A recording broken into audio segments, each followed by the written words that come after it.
ಭಾರತದಲ್ಲಿ ಬೇರೆ ಬೇರೆ ಪ್ರಸಕ್ತ ವಿದ್ಯಮಾನಗಳೇನಿದೆ ಅದರ ಬಗ್ಗೆ ಪ್ರಶ್ನೆ ಕೇಳ್ತೀವಿ.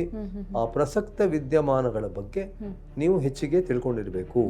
ಪೇಪರ್ನ ಓದಿಲ್ಲ ಅಂತಂದ್ರೆ ತಪ್ಪು ಇದಾಗುತ್ತೆ. ಒಬ್ಬ ಯುವಕ ತನ್ನ ಸುತ್ತಮುತ್ತ ನಡೆಯುತ್ತಿರುವುದ ಎಲ್ಲದರ ಬಗ್ಗೆ ಮಾಹಿತಿ ಇಟ್ಕೊಂಡಿರಬೇಕು ಅಂತ ನಾವು UPSC ಬಯಸುತ್ತೆ. ಅಮೆರಿಕ ಮತ್ತೆ ಭಾರತದ ನಡುವೆ ಟ್ರೇಡ್ ವ್ಯಾಪಾರದ ಸಂಬಂಧ ಅಗ್ರಿಮೆಂಟ್ ಆಗಿಲ್ಲ. ಅಗ್ರಿಮೆಂಟ್ ಯಾಕಾಗಿಲ್ಲ? ಅಥವಾ ಇಸ್ರೇಲ್ ಮತ್ತು ಪ್ಯಾಲೆಸ್ಟೈನ್ ನಡುವೆ ನಡೆಯುತ್ತಿರುವ ಒಂದು ಸಂಘರ್ಷದ ಬಗ್ಗೆ, ಅಥವಾ ಈಗ ಮೊನ್ನೆ ನಮ್ಮ ಇಂಡಿಗೋ ಏರ್ಲೈನ್ ಇಡೀ ಸ್ಟಾಪ್ ಮಾಡಿದ್ರು, ಯಾಕಾಯಿತು ಇದು ಏನು?